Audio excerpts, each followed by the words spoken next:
Yo, what's going on, everybody? Welcome to the channel. Today's video, we'll be covering the brand new character Shu in Ether Gazer. But before I get started on the video, make sure you guys comment, like, and subscribe, and also turn on post notification bells so that you guys can always stay tuned as when I post new videos. I'd really appreciate it.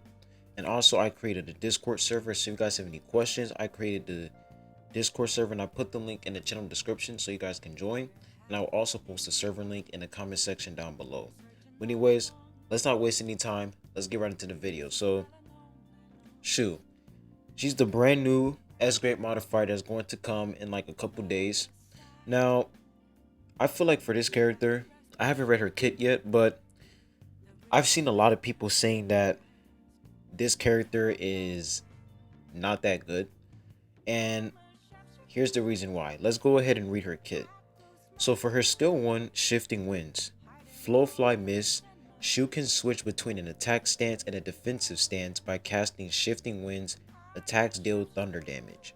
So Shu, she is a melee and she's a rage unit. And her damage type is thunder. And she's also a Nile modifier. She's in the Nile class. For her skill 2, Storm Howl, she dashes forward while brain dishing the twin spears, then launches a series of ferocious stabs at the enemy, dealing thunder damage.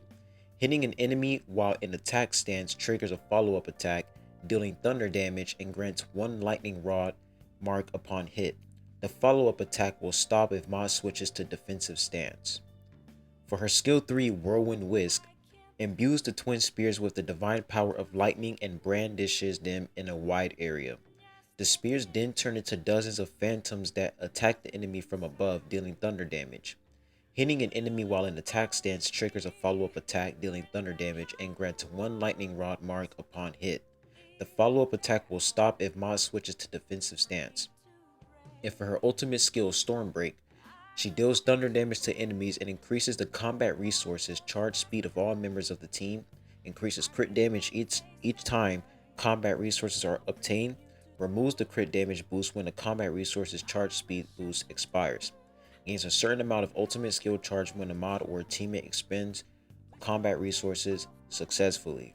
So, reading her kit, it seems like she's going to be a damage dealing unit. Now, the main reason why a lot of people see this character as a skip is because we have Tsukuyomi in the game.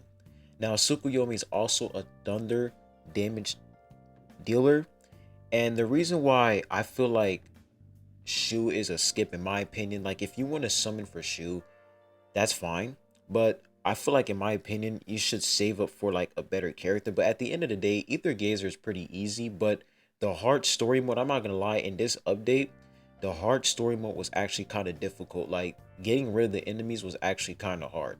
So it seems like, Ether Gazer, like the difficulty is starting to rise up a little bit. So I feel like for this character, in terms of, what she provides, the only thing she can pretty much do is just damage. Like, you want to get a character that can do more than just simply damage. Because for her ultimate skill, she provides crit damage, but that's based off of how many resources you obtain. So if you don't have that many combat resources, her ultimate skill is pretty much useless if you don't have that many combat resources.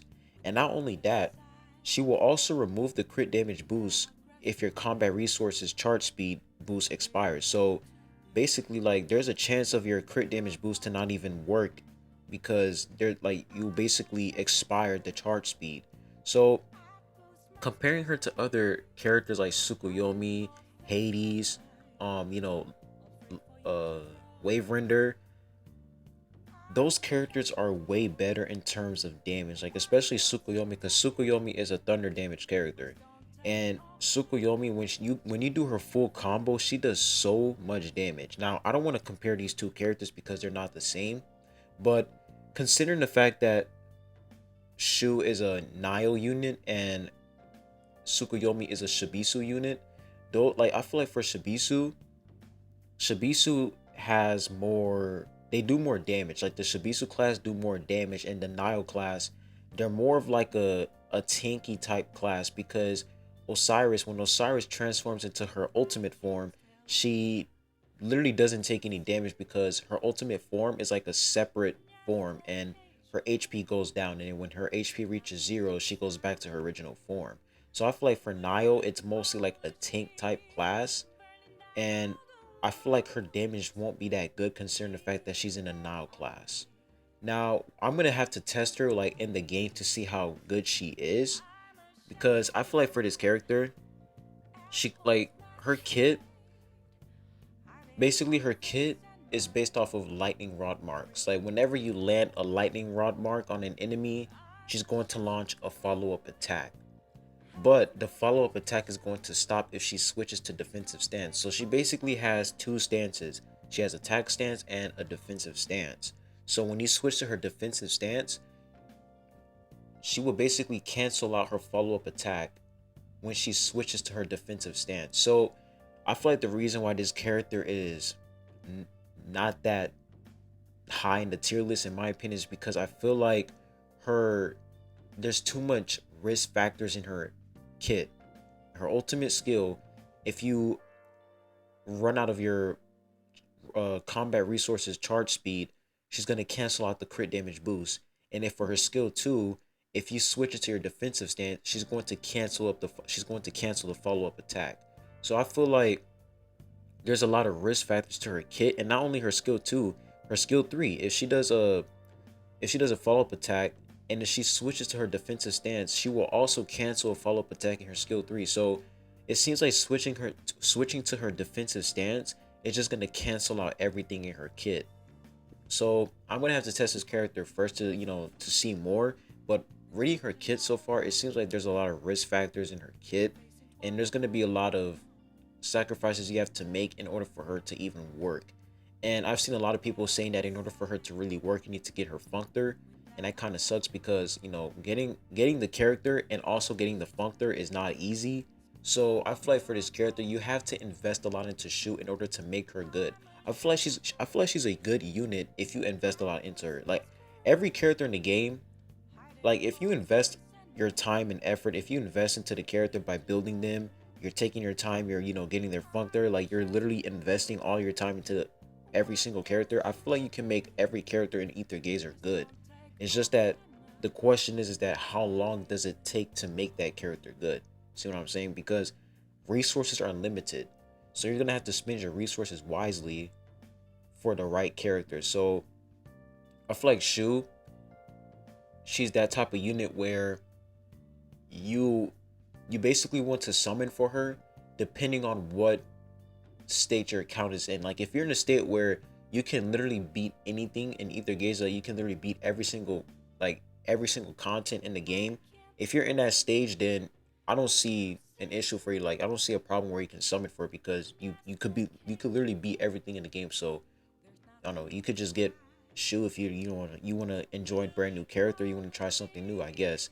But if you're in like a stage where you need a good character that can carry you through PvE, and you need, a meta character, I feel like Shu is a unit that you're gonna have to skip and save up for another unit in the future that can carry you hard in PvP. I mean, not PvP, but PvE, because right now the two best units in the game right now are Hades and Hera. They're the top two best units in the game right now. And of course, you got other characters like Tsukuyomi, Osiris. They're good as well, but I feel like the reason why Hades and Hera are literally up there is because they're ultimate. Hera is an amazing unit. She's like an amazing battery unit, and also she's an amazing buffer. And Hades, her ultimate literally gives you so much crit, is insane. So I feel like those two characters, they're just like on the top. And then you look at these characters like Shu, you're like, man, should I actually spend my summoning currency on this character? So I don't know. Let me go ahead and check the comments right here. Will they show me more? Because I feel like there's a lot of people, not a lot of people commenting on that. But seeing her kit, I don't know. I'm gonna have to test her and see, to see, how her gameplay is. They haven't released her Functor yet. This is her ultimate skill chain. Let me go ahead and play full screen so I can show y'all. So this is how her animation looks. Looks pretty good. So she's going to have an ultimate skill chain with Verdandi, Arctic Oath, which is actually pretty nice. So that's her ultimate skill chain. Now they haven't shown her functor yet, so we're gonna have to wait for that. And yeah, that's pretty much it. So they basically just showed her kit. I'm gonna have to test her to see, but right now, reading her kit so far, there's a lot of risk factors in her kit. Like you have to cancel out certain follow-up attacks in order to switch to, like, defensive stance. And considering the fact that it's called defensive stance, it seems like for this stance you're not really going to do a lot of damage, because there's like it's basically attack stance and defensive stance. So like I said, she is a Nio unit, and Nio units don't really do a lot of damage. So yeah, I feel like for this character, in terms of damage, you shouldn't really expect a lot, because she is a Nio unit. And there's other units in the game that can do that could perform, like they can perform way better in terms of damage. For example, Tsukuyomi. So I'm gonna have to wait and see to test out this character, but for now, I'm gonna say skip for now.